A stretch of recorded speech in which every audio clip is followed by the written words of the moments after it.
No meio da discussão lá da PL das fake news, rapaz, o Google indexou um editorial contra o projeto, bem na home lá, onde todo mundo faz as buscas, né? Se você ainda não compreendeu assim, a dimensão de um troço desse, então vem com a gente aqui que a gente vai pensar a respeito desse negócio. O mundo é cheio de mentiroso e mentira não é crime.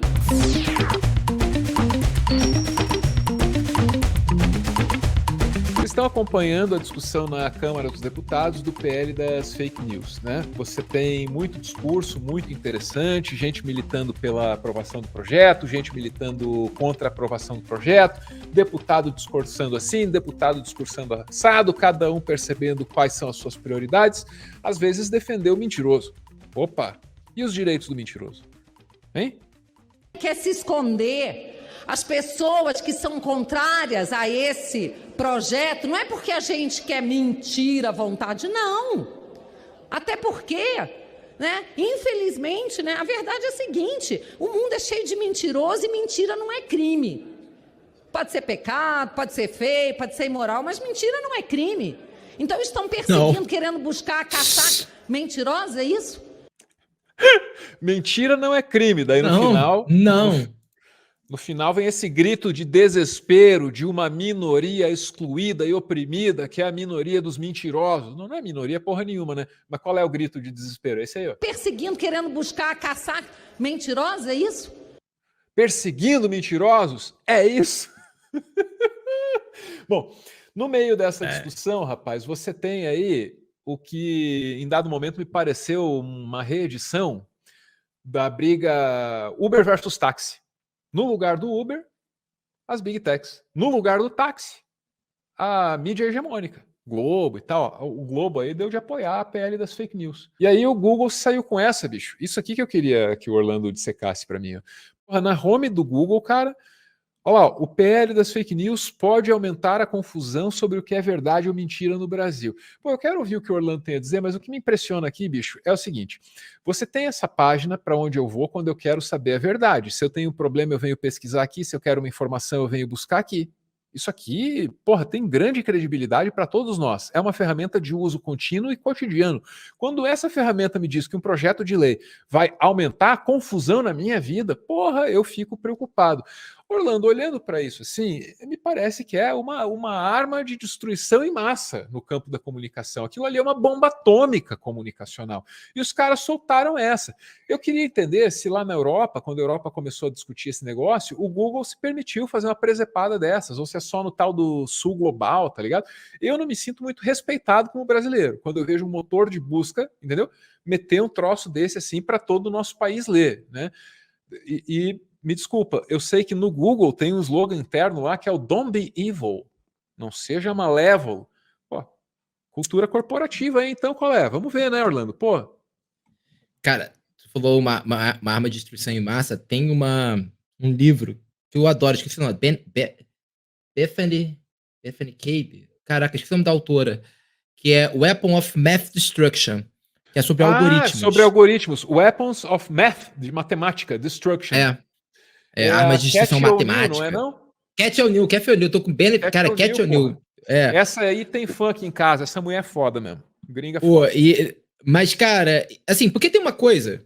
É porque eu acho que antes de falar, eu vou falar uma outra coisa que acho que as pessoas não entendem muito bem por que o Google é tão grande, né? E como isso se estende para as redes sociais. Vamos lá.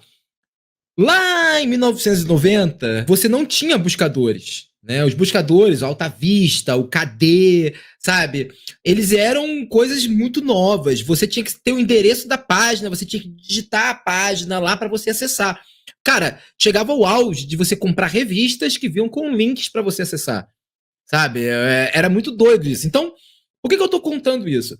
O que essas plataformas fizeram foi, primeiro, todo um esforço de indexar as informações da internet. Elas criaram um mecanismo para indexar as informações da internet e, a partir delas, você consegue acessar as informações. Então, assim, hoje em dia, bicho, raramente você vai saber o endereço de alguma coisa. Boa parte das informações circulam por meio dessa decupagem do Google.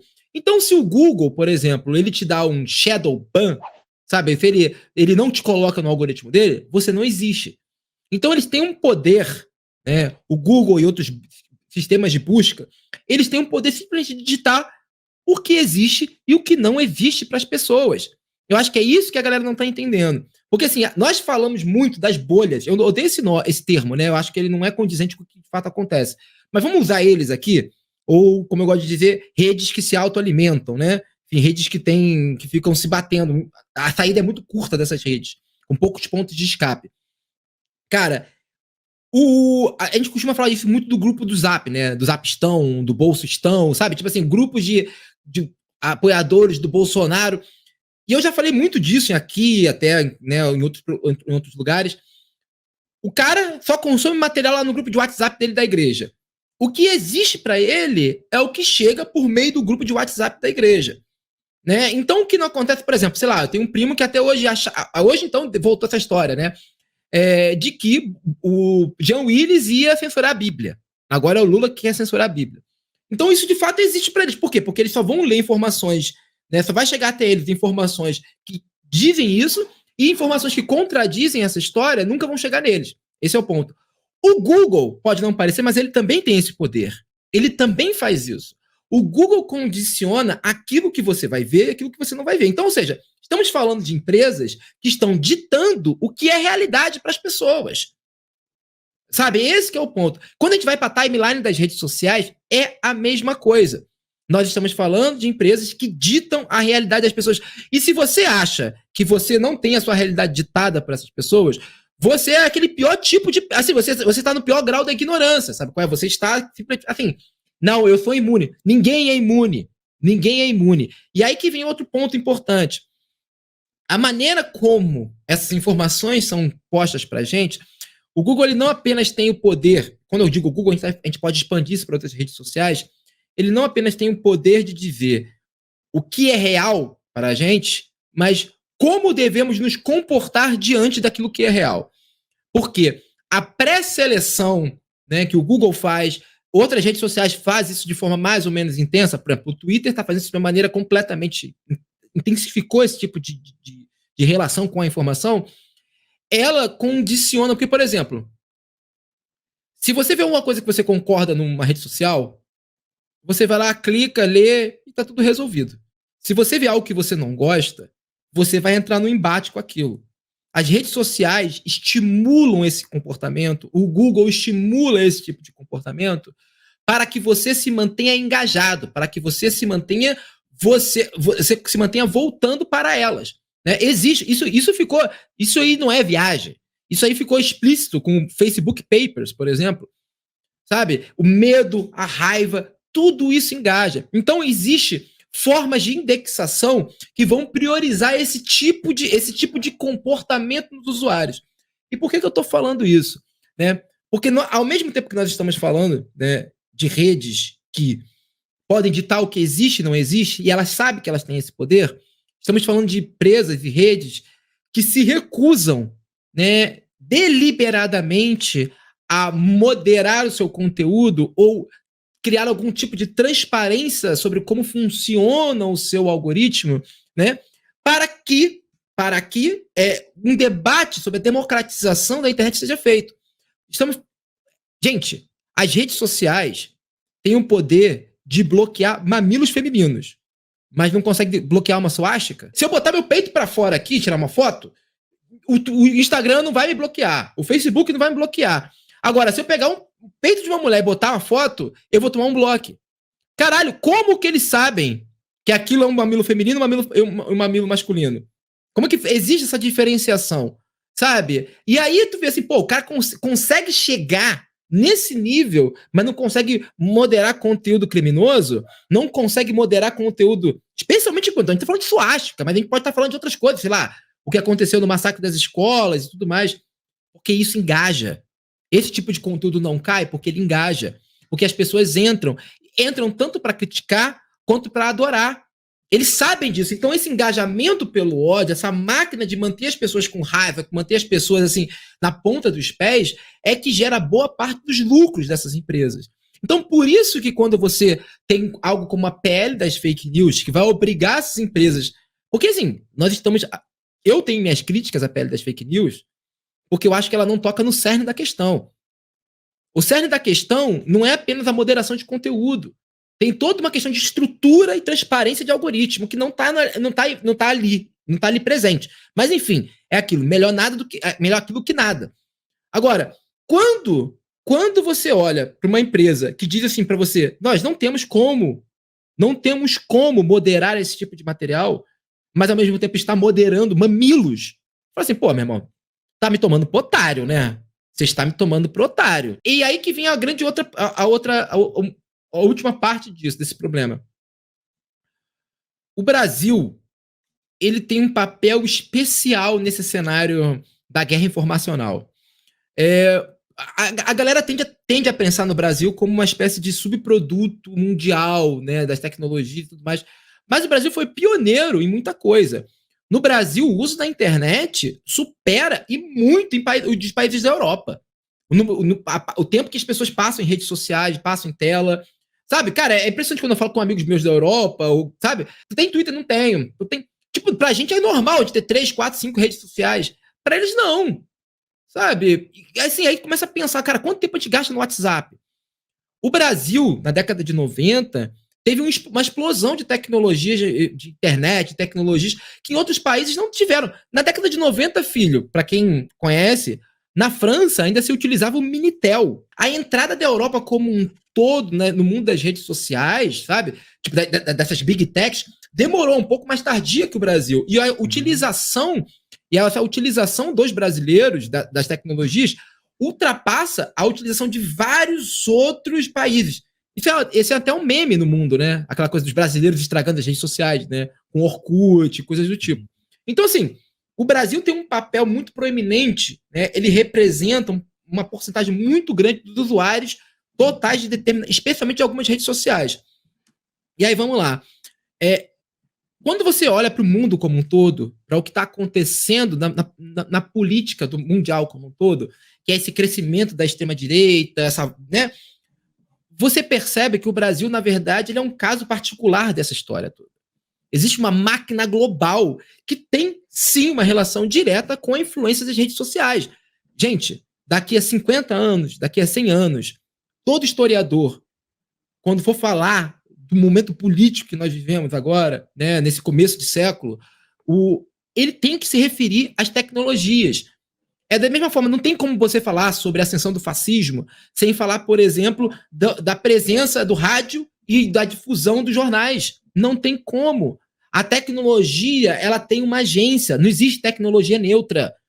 Especialmente quando estamos falando de uma tecnologia que é produzida e sustentada por multibilionários. Sabe? Então, acho que esses caras... Assim, gente, o que acontece dentro do Twitter, o que acontece dentro do Google, o que acontece dentro do Facebook, eu não estou falando dentro da empresa, estou falando na plataforma, na superfície da plataforma, tudo aquilo que acontece ali só acontece porque gera lucro para essas empresas.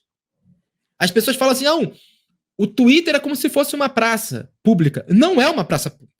O Twitter, ele é uma praça, ele é, digamos, uma festa privativa, por exemplo, mas pode ser qualquer outra rede social. É uma festa privada que as pessoas só entram de uma determinada forma e lá dentro se comportam de uma forma muito específica. Sabe? Então, assim, a forma como, por exemplo, a democracia, especialmente a democracia liberal, está degenerando, aí sim, em praça pública, tem uma relação direta com as redes sociais. E vários países do mundo se tocaram disso. Vários países do mundo entenderam que as redes sociais, elas não atuam o limite entre liberdade de expressão, né, e o que é praticado, essa máquina de desinformação das redes sociais, isso é algo que ou vamos discutir isso, ou vamos viver no mundo do Mad Max. Cara, quantas mortes teriam sido evitadas na pandemia se você não tivesse tido essa máquina de desinformação? No Brasil, a gente sabe muito bem. Sabe? A Jurema Werneck, que para quem não conhece, recomendo que procurem o trabalho da Jurema Werneck, ela teve uma participação esplendorosa durante a CPI da Covid. Ela tem todo um trabalho sobre as mortes evitáveis que aconteceram durante a Covid. Sabe? A pandemia. Então, assim, aí tu imagina o papel das redes sociais nisso.